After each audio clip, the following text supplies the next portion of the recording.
தந்தை, மகன், தூய ஆவியின் பெயராலே ஆமேன். பொதுக்காலம் 3ஆம் ஞாயிறு, ஜனவரி 25. இன்றைய நற்செய்தி தூய மத்தேயு எழுதின நற்செய்தியிலிருந்து வாசகம்.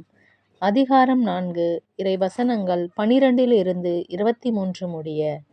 அந்த காலத்தில் யோவான் கைது செய்யப்பட்டதை இயேசு கேள்விப்பட்டு கலிலேயாவுக்கு புறப்பட்டு சென்றார்.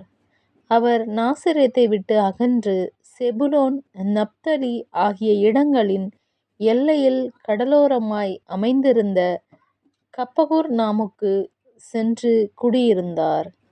இறைவாக்கினர் எசாயா உரைத்த பின்வரும் வாக்கு இவ்வாறு நிறைவேறியது. செபுலோன் நாடே, நப்தலி நாடே, பெருங்கடல் வழி பகுதியே, யோர்தானுக்கு அப்பாலுள்ள நிலப்பரப்பே, பிற இனத்தவர் வாழும் கலிலேயா பகுதியே, காரிருளில் இருந்த மக்கள் பேரொளியை கண்டார்கள். சாவின் நிழல் சூழ்ந்துள்ள நாட்டின் குடியிருப்பு போர் போல் சுடரொளி உதித்துள்ளது. அது முதல் இயேசு மனம் மாறுங்கள், ஏனெனில் விண்ணரசு நெருங்கிவிட்டது என பறைசாற்றதை தொடங்கினார். இயேசு கலிலேயா கடலோரமாய் நடக்கும்போது சகோதரர் இருவரை கண்டார்.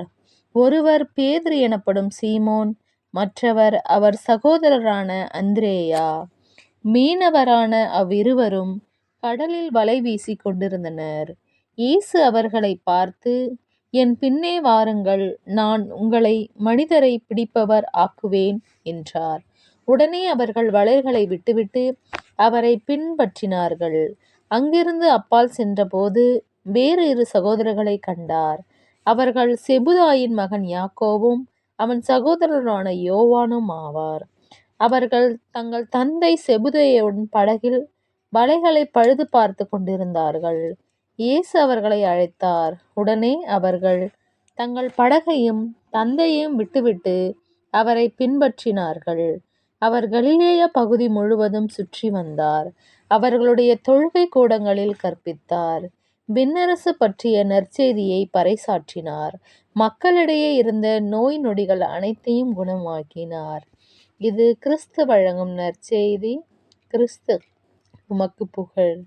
தந்தை, மகன், தூய ஆவியின் பெயராலே ஆமேன்.